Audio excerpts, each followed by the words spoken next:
They're all swiggling away. Put them there so they can hide underneath. How do you know the type You've got to look at the colour.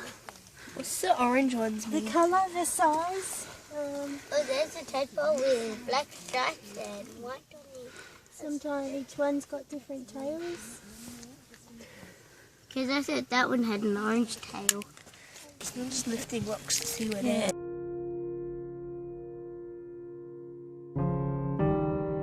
This is called a Burton's legless lizard, and it is beautifully coloured. Amazing patterns to it. They're not normally like that. And something that's really cool. Where's Carolyn? Oh, she was in the Most legless lizards actually eat insects. This one eats other lizards. No, she may not like to. It's And you see how it's got a very pointy snout? That's unusual amongst legless lizards as well. And that jaw is actually hinged on the top jaw. So when they're trying to catch a lizard, for instance, the jaw hinges closed to hold the prey a lot more effectively.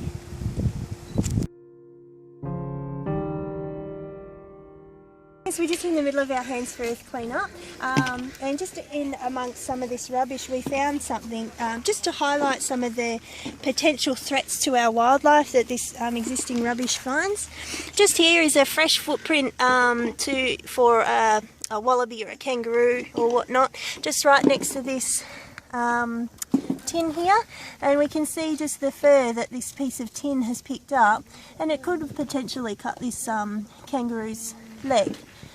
Whether it did or not, we don't know, but it is a potential threat. And if the kangaroo gets injured by this, who's to say that it will survive? Because kangaroos rely heavily on their hind feet, and if that's damaged it, you know, it is a threat. So just goes to show that, you know, the efforts that all these wonderful volunteers are putting towards this cause, it's, you know, it really has a very positive effect on our environment.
Wait till he settles. Okay, 6.2.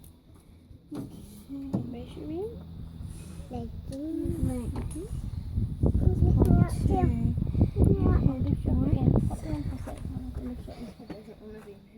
No, he doesn't want to be measured, does he? Okay, so age-wise, this one's probably around 2 years of age. We've probably got a few ticks, so we'll get them out. Are the ticks harmful to them? Most of them have ticks, but I mean, ticks can be, you know, carriers of disease and parasites, so they can live with a couple, but you know, it's not very nice. So. They're pretty toxic. Sometimes they can build up in their ear so much that they can't actually hear anything. Do you want me to cover his eyes? Or? Well, don't get too close, sweetie. Very happy for me to see. Even if you want to just hold the blanket there. That's trying to get the ticks. Okay. Not difficult in ears. So why are we covering the bobtail's eyes? We cover the eyes because it makes them feel a lot more comfortable and secure. Look at the size of the tick, kids. Wow, look at that. Don't touch it. Yeah. Don't let it get on you because they can. If they do. eyes are covered, generally it makes them feel a lot safer. Oh, You would have thought that blue tongues would have got ticks, eh? Because of their scaly, like, you know. anything that sits long enough, still enough, a tick will jump on.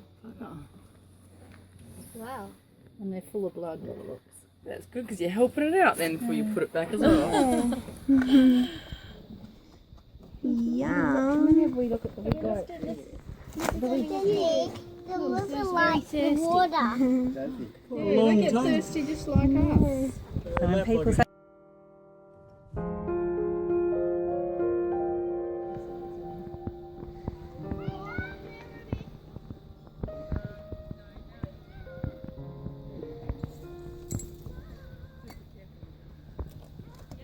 What have you found there, Bill? Just a little lizard. Basically I found 3. They were living in this, and we just want to make sure there's no one else living in here, and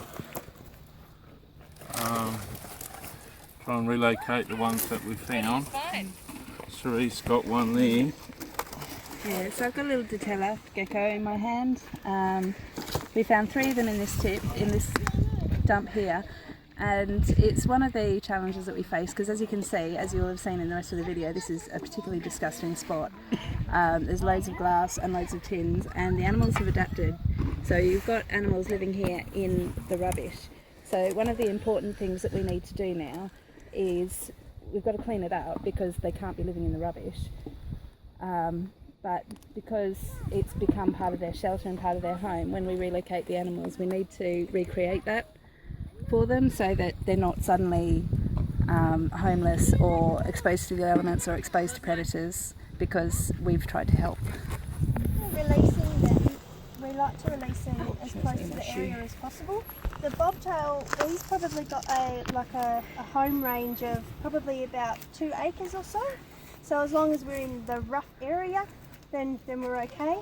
And because the bobtails actually mate for life, if they've got a partner, they'll stick to the same one. And so if you move them to a different area, they might not find each other again. So, but we're just releasing close to a bush, a bit of shelter. That's true. And he can make his way off whenever he's ready. And work out where he wants to go. Shady. Well, there he goes. Where's the blue one gonna go? What we'll do with this gecko is, because he was hiding under a big piece of wood that we took away, right next to it is a big bush area, so that's plenty of shelter there, so we don't actually need to make any for this one. And there's plenty of places for her to hide under there, so be careful we don't step on her. Away she goes, into the bush straight away.